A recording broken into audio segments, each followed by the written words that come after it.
Hello Tanzania, kwa majina anaitwa Monsuri au Mr. Fine. Ni yule kijana wenu ambaye siku zote huaga napenda sana kusuluhisha mahusiano ambayo yamevunjika. Ukiniona tu niko hivi na mtu pembeni, basi fahamu ya kuwa kuna uhusiano la mtu linaenda kupatanishwa. Sasa leo bwana, imekuwa tofauti kidogo. Nimekutana na huyu binti, alinitafuta na kuniambia kuwa yeye, moja ya kitu ambacho kinamsumbua sana, kinamnyima usingizi katika maisha yake, ni kwa sababu aligombana yeye na rafiki yake. Lakini kwa bahati mbaya urafiki huo umevunjika kwa sababu ya kushare mwanaume mmoja tu ambaye alikuwa ni mpenzi wa rafiki yake. Huyu bwana ndo wewe ndo ulishare, si ndio? Yeah. Ulimwibia rafiki yako. Ndio. Sasa baada ya rafiki yake kujua akawa amenitenga. Yeah. Yaani baada ya rafiki yake kujua wakawa wamevunja, umekufa ule urafiki kabisa. Hapakuwa na urafiki unaoendelea. Sasa leo bwana, binti 2026 hii hataki kwenda akiwa kinyonge. Anahitaji kusahihisha sehemu zote ambazo amekosea. Anatamani sana kumwomba msamaha rafiki yake, lakini imekuwa changamoto kwa sababu anamwogopa. Kaamua kunitumia mimi kwenda kumwombea samahani, au yeye kwenda kuomba samahani kwa rafiki yake. Je, rafiki yake atakubali au rafiki yake atatukatalia kwa sababu tayari alishamfanyia tukio ambalo sio zuri? Mimi napewa nguvu na ndugu zangu wa Barcelona Hoteli. Bwana, Barcelona Hoteli ni hoteli ya kisasa kabisa ambayo inapatikana ndani ya Goba Center pamoja na Goba La Stanza. Kama unahitaji sehemu ya kupumzika, sehemu ambayo utatuliza akili yako, basi make sure unafika ndani ya Barcelona Hoteli iliyopo ndani ya Goba Center. Piga kwa namba hizo hapo ambazo unaziona kwenye screen. Muda wote wanapokea hawa watu wa Barcelona Hoteli, si ndio? Kwanza mambo vipi? Poa. Yawezekana kuna watu hawafahamu jina lako, unaweza kuambia kidogo? Kwa jina naitwa Martha Pendaeli. Pendaeli. Wewe ni mzaliwa wapi? Mimi nimezaliwa Tabora. Nimesomea Tabora ila nimekulia kwa mama yangu Singida.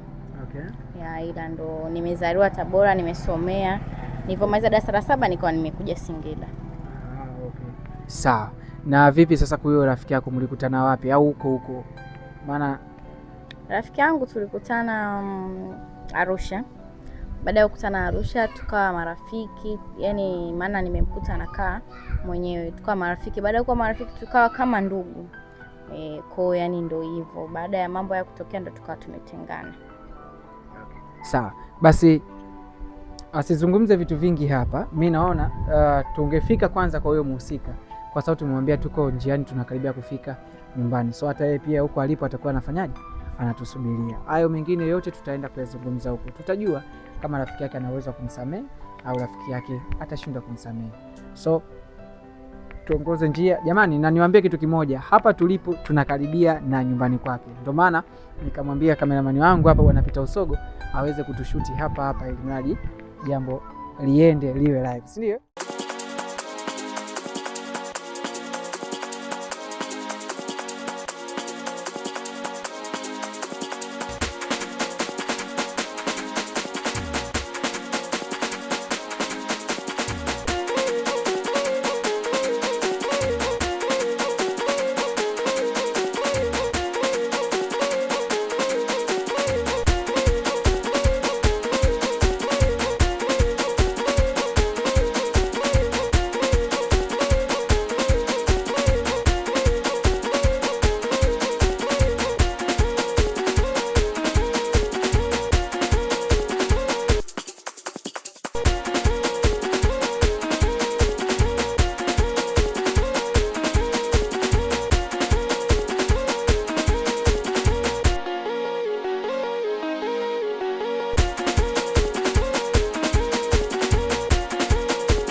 Tumefika hapo kwa Jeni. Sijimjui rafiki yake ukoje. Inabidi mambo yakae sawa, si ndio? So unaweza sema ukimgonga. Ngoja basi mimi nimgonge. Ni wapi? Chumba kipi? Chumba hicho. Hapa. Odi. Asante.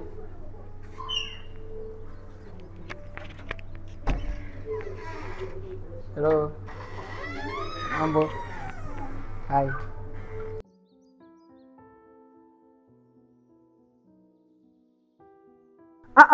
Usiondoke kwanza. Yaani sasa hivi story ndo kwanza inaanza kunoga. Unachotakiwa kukifanya kitu kimoja tu rafiki yangu. Hakikisha unagusa neno jeupe lililoandikwa subscribe hapo chini. Angalia hapo chini, afu gusa mara moja tu. Basi, wewe utakuwa umesubscribe channel yangu. So, utakuwa mtu wa kwanza kupata kila video nitakayoiposti katika YouTube channel yangu. Nasemaje?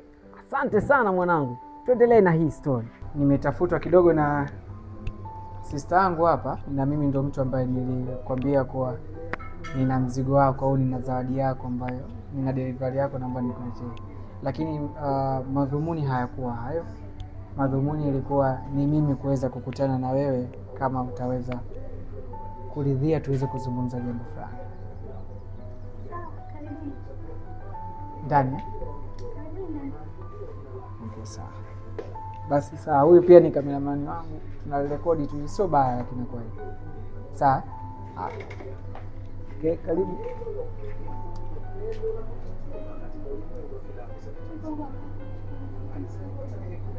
Sawa. Tumeanza tukazima hii feni. Ni wapi? Ni hapa. Sawa, ili tuweze kupata sauti. Sorry. Samahani lakini naweza nikapunguza na hapo. Okay. Sorry.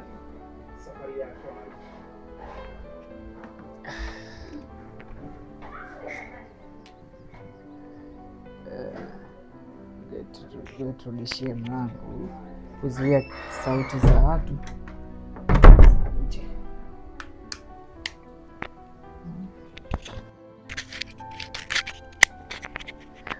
Okay. Sorry sister, naweza nikasema nimefika na timu mpaka ndani kwako. Inawezekana labda ulikuwa hujajipanga katika hili, lakini moja ya kitu ambacho nilikuwa natamani kukwambia au kukushirikisha ni kutokana na ndugu yako huyo au rafiki yako wa karibu. Cha kwanza, si unamfahamu? Ndiyo, namfahamu. Anaitwa nani? Anaitwa Martha. Martha. Ni rafiki yako? Ilikuwa kipindi hicho cha nyuma, sasa hivi. Sasa hivi sio marafiki tena? Ndiyo. Kisa nini? Najua mwenyewe sababu. Okay, Martha. Okay. Najua watu hawakuweza kusikia kisa au tatizo ambalo limetokea kwa upande wako wewe. Mimi tayari umeshaniambia sababu. Si hata naweza nikakwambia pia mimi ameshanipa kisa kizima, lakini nadhani itapendeza zaidi kama yeye mwenyewe akiamua kusema hapa. Sijui unaweza ukaja ukakaa hapa kidogo labda. Samahani lakini. Okay.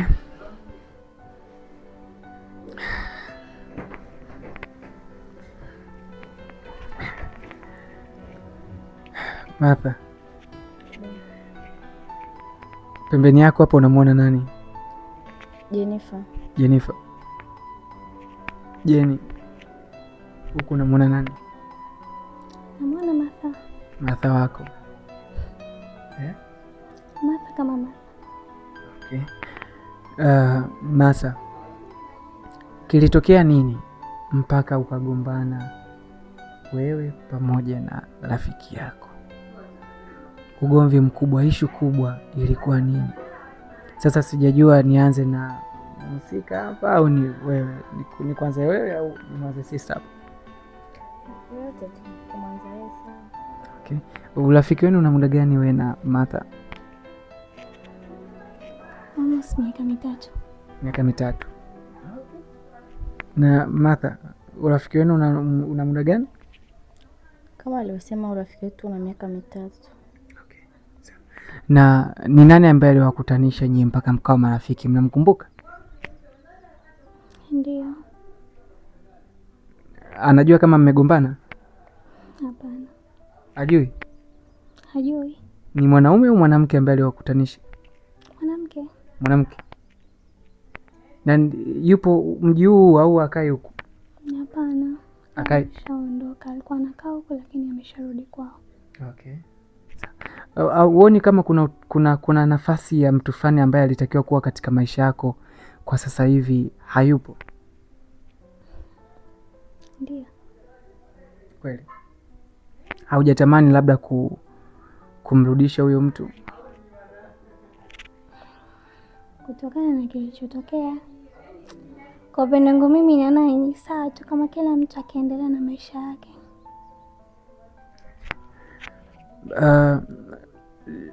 Martha, Ulimfanya nini rafiki yako mpaka mkafikia stage ya kugombana? Rafiki yako akanuna, akakutenganisha, wewe ukatengana naye. Shida kubwa ilikuwa nini? Yaani shida ya mimi na yeye tulipokwazana, alikuwa na mahusiano. Okay. Hapo mdogo usiende haraka. Alikuwa na mahusiano, unaona. Baada ya kuwa na mahusiano, mpenzi wake alikuwa ni mtu ambaye wakunitafuta sana mimi. Mpenzi wa Jenny. Yeah. Yaani alikuwa anaweka ukaribu na mimi sana. Unaona? Yaani mambo yake yeye na Jenny sometimes ananiambia mimi. Unaona? Yaani hivyo. Baadaye kaja ikatokea siku akanitext mimi. Nani alikutext? Mpenzi wake Jenny. Na mpenzi wa Jenny wewe ilikuwaje ukawa naye karibu mpaka ukawa na namba yake? Kuwa naye karibu mimi kulikuwa kuna sababu moja. Mpenzi wake alikuwa anapenda sana kuja nyumbani tunapokaa sisi mimi na Jenny. Unaona, sometimes ndio hapa? Ndio hapa. Okay. Tulikuwa tunakaa mimi na Jenny. Baada ya hapo, yaani mtu wake kifano Jenny ametoka hata ameenda kutafuta labda ni maji tuje tupate kunywa ndani, mpenzi wake anaanza kunisemesha mimi, mambo poa mzima haya. Wewe ni mpole sana, wewe ni mzuri, sio nini. Namwambia okay sawa asante. Hivyo akija tena siku ya pili kifano Jenny katoka, anakuja kimya kimya hasemi. Ananikuta mimi niko peke yangu, Jenny hayupo. Akishanikuta peke yangu anaanza kuniletea zile appetite za kunisukua, na yaani ananiletea ukaribu. Na unakuta anavua shati anakaa kifua wazi, mwafu tupo mimi na yeye. Baadaye akaanza kuniletea nani ya kunizoea, yani kama kunitaka. Yaani alikuwa anavua shati anakaa kifua wazi mbele yako. Yeah. Ni kwamba mwanaume akiwa kifua wazi mbele yako kuna kitu chochote kuna kitu kinaweza kujengeka ndani yako? Yaani ndani ya mwanamke, sio wewe tu, ni ndani ya mwanamke. Yeah. Mwanamke anapokuwa anaona kifua cha mwanaume. Yeah. Kuna ile hali yaani unakuwa mwanamke unahisi.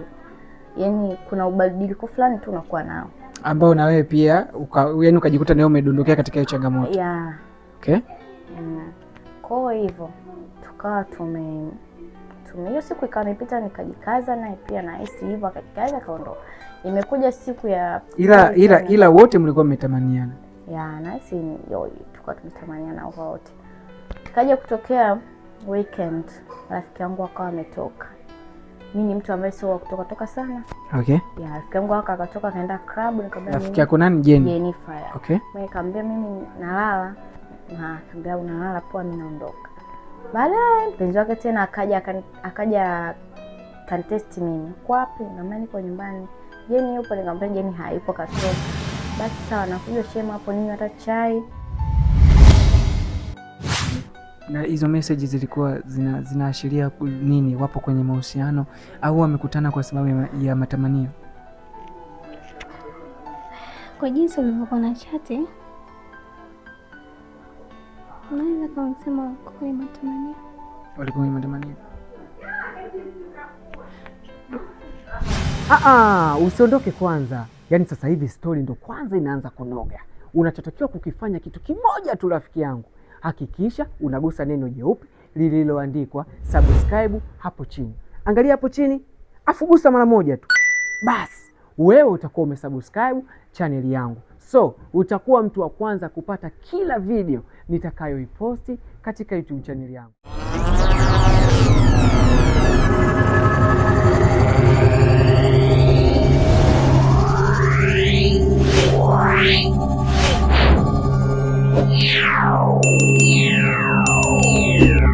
Baadaye mpenzi wake tena akaja contest mimi. Kwa wapi? Nikamwambia niko nyumbani.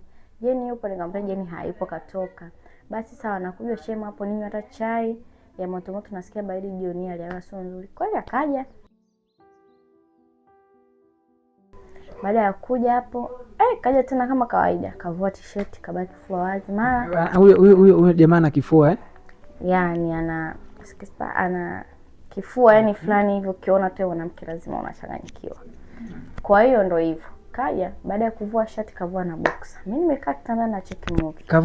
Kavua na boxer. Ananiambia kwamba joto. Baada ya hapo alikuwa ananiambia baridi, kafika naye ananiambia joto.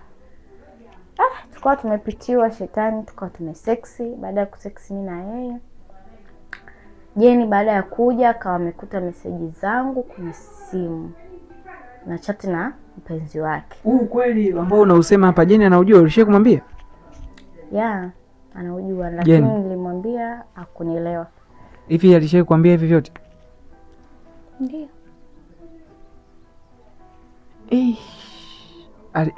Alikwambia baada ya kushtukia tatizo au alikwambia before? Yaani alikwambia kuwa Jeni bwana, shemeji sasa hivi mimi ananisumbua hivi na hivi, anaonyesha kunitaka nini na nini. Alikwambia before hajakutana kimwili au baada ya kukutana kimwili? Silia. Pole. Nilimwuliza kwa mara ya kwanza akakataa, lakini nilikuja. Ulimuuliza nani? Yeye mwenyewe binafsi baada ya kukuta message zao. Kwa hiyo hakukwambia chochote mpaka pale ulipofumania message? Ndio. Na hizo message zilikuwa zinaashiria nini? Wapo kwenye mahusiano au wamekutana kwa sababu ya matamanio? Kwa jinsi ulivyokuwa na chati, unaweza kusema kwenye matamanio. Walikuwa kwenye matamanio.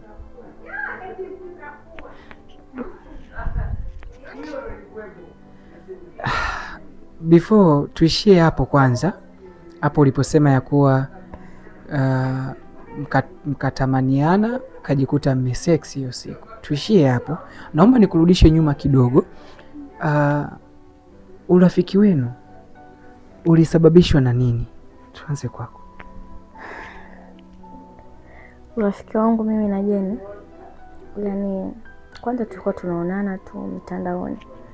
Baada ya kuonana mtandaoni, mimi nikawa nimemfuata DM. Kaambia mambo poa, kwa sababu nilikuwa napenda kazi yake anavyofanya nini. Jeni anatumia mitandao Wewe unatumia mitandao gani? Na mimi pia ni mtumiaji mzuri wa mitandao. Unaweza ukataja jina lako ambalo unatumia? Ndio. Unatumia jina gani?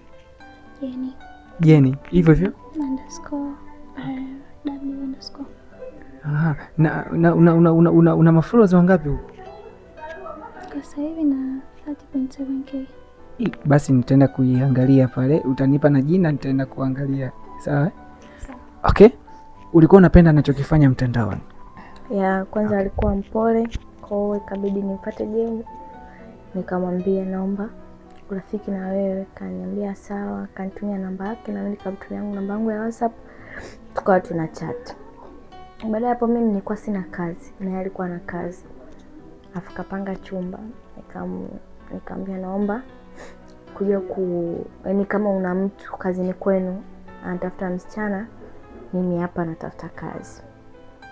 Kaniambia sawa na kutafutia. Baada nimekaa kama wiki, akawa kanitumia nauli, nikawa nimekuja. Wewe muda ulikopo wapi kipindi hicho? Nilikuwa niko Singida. Kwa hiyo huyu ndo mwenyeji wako hapa Dar? Okay. Kwa hiyo nikawa nimekuja, tukawa marafiki.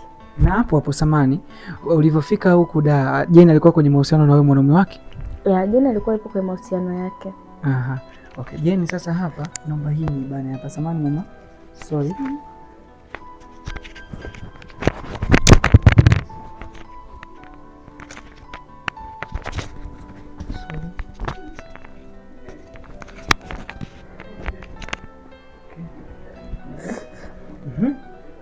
Alikuwa kwenye mahusiano na wewe mwanaume wake? Okay. Baada ya kuwa kwenye mahusiano, mimi nikawa nimekuja pale pale anapofanya kazi Jeni, na mimi nikawa naipata pale pale. Nikawa nafanya kazi. Baada ya kufanya kazi, hiyo siku nikawa nimemwona mpenzi wake. Ndio hivyo tukawa tunajuana, anakuja nyumbani, ndo kama hivyo ikatokea. Mpenzi wake ulikutana naye katika mazingira gani? Ulikuwa wewe peke yako kwanza? Sio ndo kwanza. Yaani sasa hivi story ndo kwanza inaanza kunoga. Unachotakiwa kukifanya kitu kimoja tu rafiki yangu. Hakikisha unagusa neno jeupe lililoandikwa subscribe hapo chini. Angalia hapo chini, afu gusa mara moja tu. Basi, wewe utakuwa umesubscribe channel yangu. So, utakuwa mtu wa kwanza kupata kila video nitakayoiposti katika YouTube channel yangu. Nasemaje? Asante sana mwanangu. Tuendelee na hii story. Kuna jeni? Jeni alinionyesha, kaniambia mtu wangu ni yule pale. Mimi nikawa nimemwona kwa mbali. Baada ya kumuona, baada ya hapo mimi nikawa nimeingia ofisini. Kuingia ofisini akawa amekuja bwana yake, akawa kaniletea makaratasi. Kaniambia hizi karatasi inabidi usaini, nikamwambia okay sawa. Yeah. Kwa hiyo bwana yake Jeni, boyfriend wake ni mtu wa ofisini pale pale. Yeye hakuwa ananijua. Ila mimi nilikuwa nishamjua. Yeah. Kwa hiyo tumetoka hapo, mimi nikamwangalia nikasema kaka ni mzuri. Baada ya hapo nikawa nimetoka kazini vizuri. Uko tayari umeshamtamani shemeji yako? Yeah. Baada ya kutoka mimi kazini ndio hivyo. Jeni akawa ni mtu wa kutoka sana, mimi nakaa nyumbani. Ndio ikatokea hivyo bwana, bahati mbaya. Shetani akatupitia tukawa tumesexy. Baada ya hapo Jeni akawa akatufuma message. Pia kwenye simu ya mpenzi wake akawa akakuta message zangu na tumesifiana sana. Kwa ndio ikawa hivyo. Jeni akawa nikaona nitafuti, usiku kaja akaniambia tu mimi naomba tu uende nyumbani.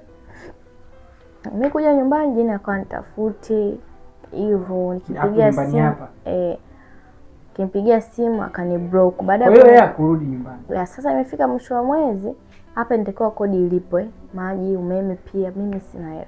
Kabidi mimi niondoke. Kaondoka zangu mkoani. Uliacha chumba ulimwachia nani?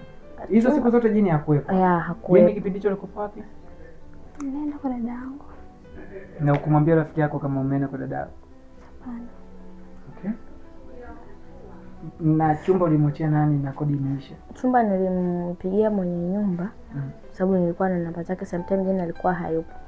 Baada ya kumpigia mwenye nyumba akawa amekuja, nikamwambia Jeni hayupo na hicho chumba chake kuna kila kitu kaacha. Na ila umeme imeisha, kodi inatakiwa. Kaniambia wewe kifunge, ila najua atakuja kwa sababu vitu vyote vipo. Sawa, mimi nikakifunga. Baada ya kukifunga nikawa nimeondoka. Kuondoka nyumbani, Jeni akawa kaniblock. Nikimpigia simu, hata nikimtafuta kwenye namba nyingine anaiblock, anajua ni nini. Kwa hiyo ndio hivyo rafiki yetu kama umevunjika. Tumekaa miaka yoyote. Lakini nimekaa sana, nimefikiria ni mtu ambaye kanikaribisha da, kanitafutia kazi, nimeishi naye vizuri. Nimeona ya nini nisiende kumomba msamaha, huu mwaka tuanze tu vizuri, tuwe kama zamani. Ndio maana nimekuja nikakutafuta ili nije kumomba msamaha rafiki yangu, yaishe kama atanisamehe, yaishe tuendelee na maisha kama zamani. Wewe unadhani atakuamini tena? Lazima ataniamini kwa sababu wale ni yule ni mwanaume tukapita na sisi ni wasichana. Kwa hiyo namuomba tu kwa hilo. Jeni alishawahi kumtamani mpenzi wako? Hapana, lakini ameshakuwa na namba tu. Ila sijui alichokuwa anakiongea, lakini ameshakuwa na namba, sio kumtamani. Wakati unalala na shemeji yako, ulikuwa kwenye mahusiano na mpenzi wako? Hapana, sikuwa na mahusiano. Okay, na ulijaribu labda kumtafuta shemeji wako kumwambia swala ambalo limetokea kwa Jenifer kuwa hayuko nyumbani, kodi imeisha, Nilimtafuta lakini hakunipokelea simu. So unataka uniambia shemeji alivyokuonja tu akakukaushia? Yaani tulivyo sex mimi na yeye akawa ni mtu ambaye ananihudumia kwa ile wiki ambayo tulikuwa tukisex. Baada ya kusex zaidi mara ngapi? Hapana, ni siku moja basi. Unajua mtu baada ya kusex na mimi siku moja akawa sikutaka kutana naye tena, ila akawa kama ananihudumia. Ananitumia 30,000, ananitumia 40,000 laki kama nimemwomba kusuka hivyo. Mimi nikaamua tu kufanyaje, kuachana naye ili niweze kumtafuta rafiki yangu akawa blacklist. Baadaye nikawa nimemtafuta shemeji yangu, akawa apokea simu zangu. Nikamtumia message, nikamwambia Jeni hayupo nyumbani, hii wiki sasa inaisha. Hakunijibu chochote. Unaona? Nikawa nimenyamaza kimya, nikaamua kuachana naye. Kwa hiyo ndo kila mtu akaamua kufanya vitu vyake. Yeah. Na ukaamua kurudi Singida. Yeah. Jeni. Pole kwa hichi kisa, kusema kweli nilikuwa sijawaza kama kinaweza kikawa kikubwa hivi, lakini pole sana. Na samahani kwa haya maswali. Kikubwa hapa tupo kwa ajili ya kujenga na sio kubomoa. Hivi ulihisi nini mpaka ukajua ya kuwa rafiki yako ana date na mpenzi wako na boyfriend wako? Kitu gani ulikihisi au uliona nini wewe? Kuna utofauti ambao nilianza kuona kwa huyu ni rafiki yangu. Kuna muda anashika simu yangu, anaingia, because mimi sina kitu kibaya na simu yangu. Kwa ni mtu ambaye alikuwa anashika simu yake, anashika simu yangu, lakini kwa hizo siku chache ambazo alikuwa na link up, huyo hata nikishika simu yake na panic. Kwanza hata password yenyewe alibadilisha. Kweli? Afu pia, Ni kweli. naweza nikatoka, nikarudi. Yaani inakuwa kama mtu ambao anajishtukizia. So unataka kusema ni kwamba alibadilisha mpaka password. Labda ulijaribu kumuuliza kwa nini umebadilisha password na yeye labda alijibu nini? Sikumuuliza. Because tayari nilikuwa nimeshaona the way na act. Na hata naweza nikatoka nikarudi, labda niko nawaza vitu vyangu, anakuwa anajishtukizia. Like, jini kuna shida. Kuna yaani anaishi kwa wasiwasi. Afu pia kwa upande wa mshikaji naye hivyo hivyo. Hata simu anaweza kakachaji hapa nikawa nimesogeza tu, anahisi labda kama mimi naiwasha ile simu naangalia. Kwa nikawa umehisi hapo. Afu kitu kingine pia alipokuwa anakuja haniambii, lakini kuna sana jichanganya niambia kwamba kaja, nimwambia umeondoka na ikaondoka. So kwa nika najiuliza wewe unakujaje kwangu na Hussein? Huyu kasema pia unaendaga club. Yeah. Kufanya nini? Sengine nakuwa natoka na marafiki zangu. Na sio kila mara. Unakutumia labda pombe, wine, ni wine gani?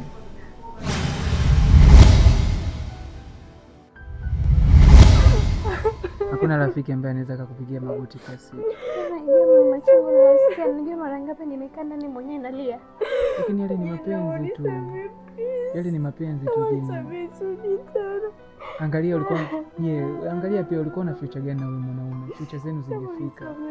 Lakini pia ni bora kumshukuru Mungu kukuonyesha kuwa mwanaume huyo yuko hivyo.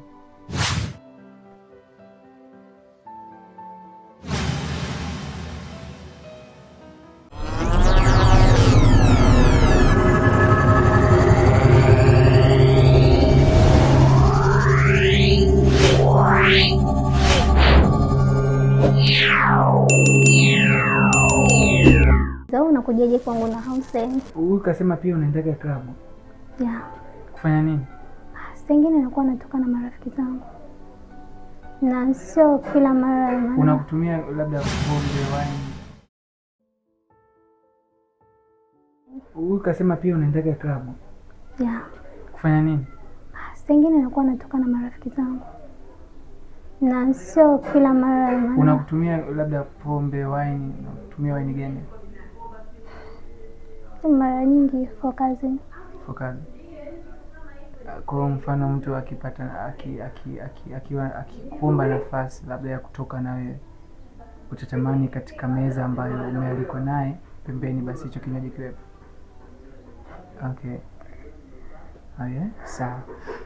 Na kwa mshikaji labda ulipoanza kuona hizo dalili ya kuwa naye anajishtukia, kitu gani kilikusukuma mpaka ukaenda kwenye message? Ulijuaje password? Kama alibadilisha au password au password ya mpenzi wako? Yeye password yake ilikuwa yeye au pia naye alibadilisha? Ile hakubadilisha. Hakubadilisha. Okay. Sasa kama kitu gani kilikutuma mpaka ukaenda kwa? Hizo habari za yeye kuja kila siku wakati mimi sipo. Kwa nini anakuja wakati mimi sipo na haniambii? So kwa na mimi nilikuwa nakusanya dots. Kwa nini anakuja wakati mimi sipo? Kati ya hao wawili nani hapo ulikuwa unamwamini sana? Rafiki yangu. Okay.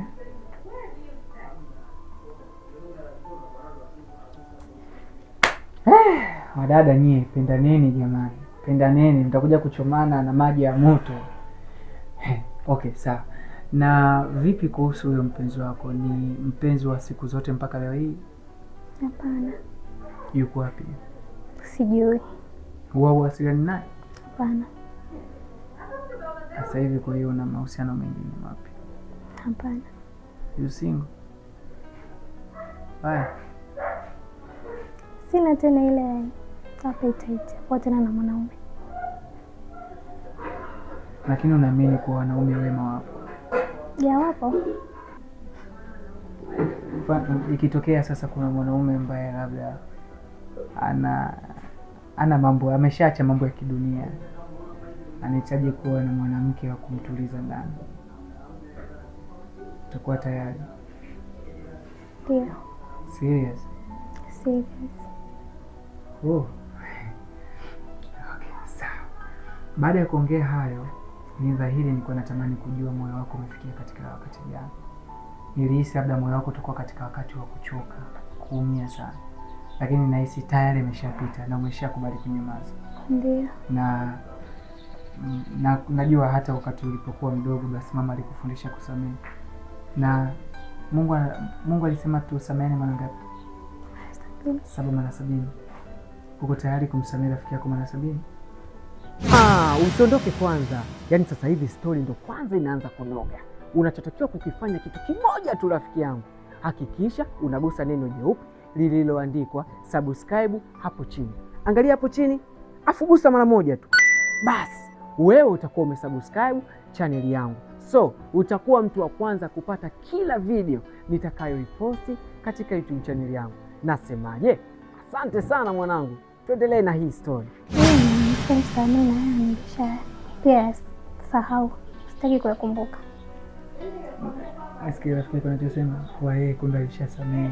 Hivyo vitu vyote alishaachana navyo. Wewe uko kitu gani labda unakihitaji kwa rafiki yako Jeni? Yaani kukihitaji vipi? Jeni anasema kuwa tayari amekusamehe. Na muda mrefu tu amekusamehe. Sawa, nashukuru kama kanisamehe kweli kutoka moyoni. Okay. Alishawahi kukwambia labda nimekusamehe? Hajawahi. Jeni, alishawahi kumwambia kwa nimekusamehe? Hapana. Wewe umemsamehe kweli? Hebu niangalie. Samahani kidogo tu. Bado unamchukia rafiki yako? Unamchukia? Samehe. Simchukii. Ila kuwa naye kama zamani ni kitu ambacho sidhani kama kitarudi. Naomba unisamehe rafiki yangu. Sitarudia tena. Please, naomba unisamehe. Sirudi tena. Vitu vingapi nimemfanyia? Naomba unisamehe, sirudi tena. Kweli nakwambia sirudi tena. Muulize kitu gani ambacho mimi kibaya nilishemfanyia mpaka nifanyie hivyo? Bana, sirudi tena. Naomba unisamehe rafiki yangu. Sirudi tena. Jeni, kwa nini usimpe labda nafasi ya mwisho? Maisha kuishi peke yako, subiri maisha kuishi peke yako na nataka siku zote. Naomba unisamehe, sirudi tena rafiki yangu. Yeye na amani, mimi nilishasamehe yote. Anajua kwa bado hujamsamehe. Hapana, najua kabisa bado una kinyongo na mimi. Naomba unisamehe. Nisamehe please. Lakini Jeni, of course ni kwamba rafiki yako amekosea, lakini hakustahili kumwadhibu hivi. Ni kweli siku zote hizo zilizopita tayari mwaka umeshaisha. Na ndio maana nimekuja kumwomba msamaha, nisamehe. Mbona ameshindwa kukaa kwa amani ndio maana amekuja. Ndio maana nimekuja kuomba msamaha, naomba unisamehe rafiki yangu. Kwa sababu Jeni, unajua nini? Haya ni maisha, haya ni mapambano. Unapoamua kumsamehe mtu basi unatengeneza njia nyingine nzuri zaidi. Hivi unajua unalolifanya leo kesho linakurudia. Basi kama limekubali kwa jema likubalie, lishikilie. Hata kama utaki likuzoee. Naomba unisamehe. Ni kweli rafiki yako amekosea, lakini pia wewe una moyo, wewe ni mwanadamu, unahitaji pia kumsamehe. Kumbuka tamu ulipotoka ni hadi ngapi mmeweza kuzoeka pamoja. Naomba unisamehe please. Sirudi tena. Wewe ni mwanaume tukapita, si ni marafiki bado tutabaki kuwa hivyo hivyo. Naomba unisamehe rafiki yangu. Sirudi tena na kuomba. Naomba unisamehe. Sirudi tena please. Jeni nisamehe. Mungu nisamehe. Sitokuwa na namba ya mwanaume wako yoyote ambaye naomba nisamehe, ndio maana nimekufuata nikwambie msamaha rafiki yangu. Sitokuwa na namba ya mwanaume wako yoyote ule kuanzia leo. Na sio kwamba nakuomba msamaha ili tu tuishi wote, hapana, ili niwe uhuru. Please Jane, naomba nisamehe. Nisamehe rafiki yangu.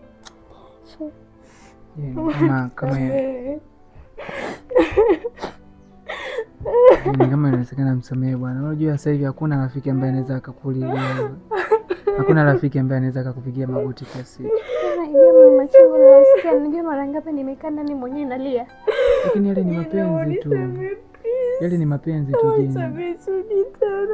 Angalia angalia pia ulikuwa na future gani na huyo mwanaume? Future zenu zingefika. Lakini pia ni bora kumshukuru Mungu kukuonyesha kuwa mwanaume huyo yuko hivyo. Je, angekusumbua baada ya kuingia kwenye ndoa? Shida sio mwanaume. Shida ni uaminifu wake kwangu mimi. Lakini kama alivyosema, angalia shemeji vitu alivyokuwa anavifanya. Labda alikuwa anaogopa kukwambia, labda unaweza ukamfikiria vibaya. Shemeji anakuja anavua manguo. Kwa nini? Kwa nini naona date na mwanaume ambaye yupo tayari kukaa kifua wazi mbele ya shemeji yake? Kwa nini? Mimi kwa sababu ninachojua mwanaume anajiheshimu, hatajistiri hata kongo nyepesi tu. Hawezi kukaa tu kifua wazi mbele ya shemeji yake. Na mwanaume yoyote mwenye tabia kama hii ni dhahiri ni malaya. Anatafuta nafasi. Unajua hamna kitu kibaya kama mtu anaishi naye alafu anakupretendia. Mara ngapi nimekaa naye ndani ananipretendia. Labda akujua, samehe alipitiwa. Nishamwacha mwanaume, kwani hayuko naye mpaka sasa hivi? Kwani ananisumbua na nitafuta na namba ngeni? Kwani wanaishi pamoja? Nani anakutafuta na namba ngeni? Angeendelea na huyo mwanaume. Lakini siweza kuonekana. Ilikuwa ni tamaa tu za mwili. Samehe nini bwana? Angalia rafiki yako anaje.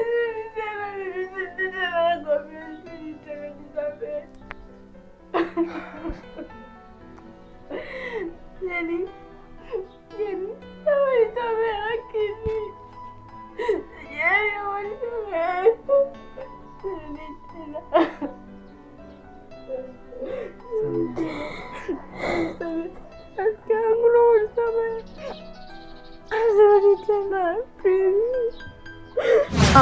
Usiondoke kwanza. Yaani sasa hivi story ndo kwanza inaanza kunoga. Unachotakiwa kukifanya kitu kimoja tu rafiki yangu. Hakikisha unagusa neno jeupe lililoandikwa subscribe hapo chini.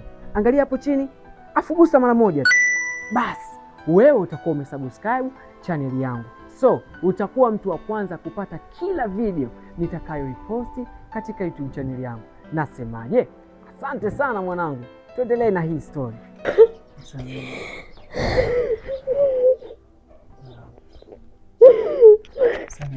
Samehe kabisa, yani kunjua moyo, kunjua mamangu, sawa? Kunjua msamehe, acha maisha ya rafiki yako. Kuwa na moyo wa huruma mama, sawa? Safi kabisa. Na mimi naomba kabisa kuwa sisi ni familia kuanzia leo, sawa? Yaani jua palipokuwa na Jeni kuna Monsuri, palipokuwa na Monsuri kuna Martha, kuna Martha bwana Jeni. Samehe. Ukiweza kumsamehe mtu hivyo basi fahamu kuwa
Ehe, hapo vipi? Vipi hii story? Imekuvutia? Imekuburudisha au imekuelimisha? Sasa nataka nikwambie kitu kimoja. Video inayofuata ina kisa kikali kuliko hichi, na kama unatamani kuipata, basi hakikisha unagusa neno jeupe lililoandikwa subscribe hapo chini. Ukishaligusa tu hilo neno, video inayofuata wewe ndio utakuwa mtu wa kwanza kabisa kuitazama. Kama unataka kuelimika na kuburudika, basi tulia hapa hapa kwa Mansuri. Nasemaje? Gusa neno jeupe lililoandikwa subscribe. Nasemaje? Gusa neno jeupe lililoandikwa nini? Wewe ndo mwanangu.